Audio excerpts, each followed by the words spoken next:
What's up, liquor lovers? Nate and Morgan, Liquor on the Rock. We're gonna do a comparative tasting today. Japanese. Whoosh. Got the Nikka From The Barrel, and Morgan brought in Nikka Coffey Grain whiskey. So both of these are under the Nikka umbrella. A couple different distilleries. Morgan's gonna let us know about those Yoichi and. Yeah, so what kind of sets Japanese scotches different from Scottish scotches is, while in Scotland it's very common for them to buy and sell barrels from other distilleries to get flavor profiles that they want for their scotches.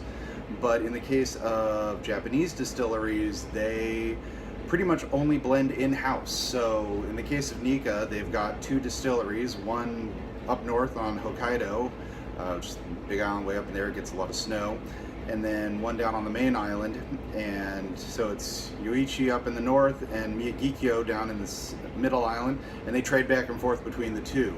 They like to think that the northernmost ones makes the more delicate whiskeys because, being that it's cold, the liquor doesn't flow in and out of the barrel as much because there's not as much temperature variation. Whereas down in the south they get hotter days, colder winters, and so things kind of push in and out of the wood and get you more of those nice vanilla and tannins and phenols and things like that that come from all the woods. And that'll be where the coffee grain is from. Yeah, so down in the south, the Miyagikyo is where the coffee grain whiskey is from. However, the From the Barrel is a blend from both distilleries, and there's not a lot of information on the From the Barrel one. It is quite a bit harder to get a hold of than this guy. This one you actually should see in a lot of liquor stores without too much issue. And the From the Barrel is a barrel strength, hence the name, so it's a little bit higher alcohol content, so we'll be adding some water to it when we drink it, and just to kind of let the flavors come out. A little bit of story between the two. The coffee grain is Nikka's kind of this, they're trying to say, like, this is what we can do with one grain. It's 95% corn and 5% malted barley. However, for the From the Barrel, there is no information on this.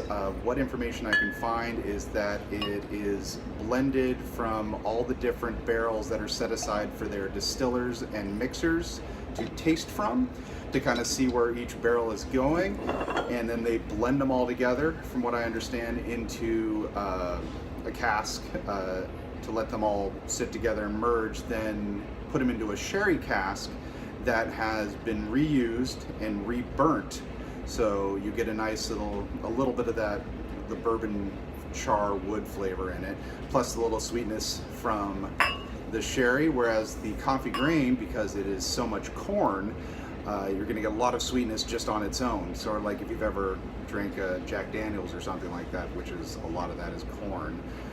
This one is going to be a bit more because of the sweetness, and it's just aged in former filled bourbon barrels. You're going to get a lot more caramel off the bat.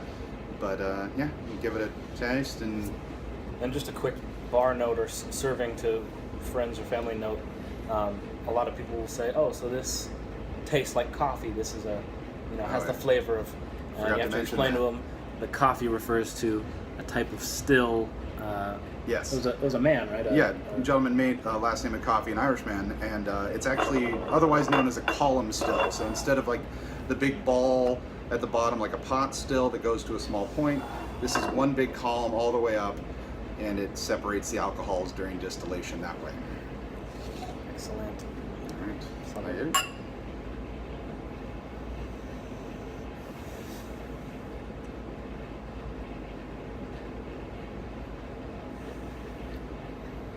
It's a pretty, in this case, I mean, it's a good, easy drinking whiskey, I feel. It's, if this was made in America, we would want to call this a bourbon. It's a lot of caramel, a lot of the wood notes, I get a lot from that one. It's very easy drinking. It's not very complex, in my opinion, but I like it. It's a good dessert. Easy sipper. I like to think of it as a dessert whiskey almost, because of the very heavy caramel flavor myself.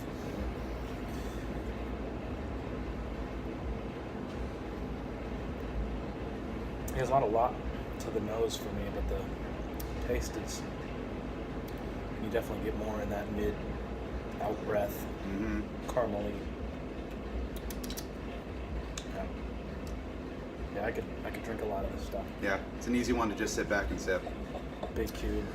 Not bearing the island tax, you should probably find this in your liquor store around $60. I have seen it as high as 80, just because of not only the island tax that we pay living up here, but the popularity of Japanese whiskeys recently has pushed a lot of prices high. Something that I'll mention with From the Barrel here in a second of how that's changed just over in the course of a couple weeks. Super mellow though. A good introduction to the Nikka line. It's a good, easy one to try and an easy one to find, thankfully. Yeah, beautiful packaging too. That's one of my favorite. Silhouettes and labels and font, all of that is pretty prime for me from a design standpoint. All right, From the Barrel. Now, From the Barrel, I just like it because I think the bottle's kind of cool too. Square bottle's always dope. So, From the Barrel has a little bit of an interesting story. It was originally like a domestic release, like you could really only find this in Japan or at like the airports in Japan, and only about the next last, I think under like five years, they started releasing bottles overseas, so it's easier to get, and you usually can only find them in the small size, which is I think 500 milliliters. They sell the 750s in Japan, which are the big guys. This is 750. Oh, that's 750? Then I am insane, and I don't know how to read. Volume. So I like this one. This one's a lot of complex. You should, if you're lucky, you should find this in the store at around, hopefully around 75 to 80. I know when I first found it, it was about 75, and then went back the next week to grab the next one bottle the liquor store had, and they jumped it another $5, and went back a week later, and now with tax in Washington, it's about 90. So heads up for that. This one's a lot more going on the nose for me. Yeah. Get some like tobacco leather type. And you said that this one was a mix of barrels. Mix of barrels. Distilleries. And they did a bunch of different casks. Right? Yeah, and so some of it is laid in sherry, and then they all blended it together, put it in a sherry cask that had been burnt again to give it a little bit extra char. And so on the flavor, I feel you'll get that nice little burnt kind of charness. But there's no smoke, not like in scotches with peat. It's just like that bourbon, that wood char flavor. Which I love. A little heat, a little higher alcohol than the Nikka, which brings us to adding water. Yeah. They just released some pretty good science on. Don't let anybody tell you that adding water is bad. This is a long-standing process, and whiskey judges will sometimes almost 50-50 water to whiskey when they're doing the tasting. So a couple of drops will really thin out like a high alcohol burn and allow you to taste some of the things that are hiding behind the alcohol that you wouldn't get. So drink yourself a whiskey, try it straight, but then drop a couple of drops of water in and give it another try and see what new things you taste. Don't let them shame you. Yes, drink it the way you want to drink it. Even if it is with Coke.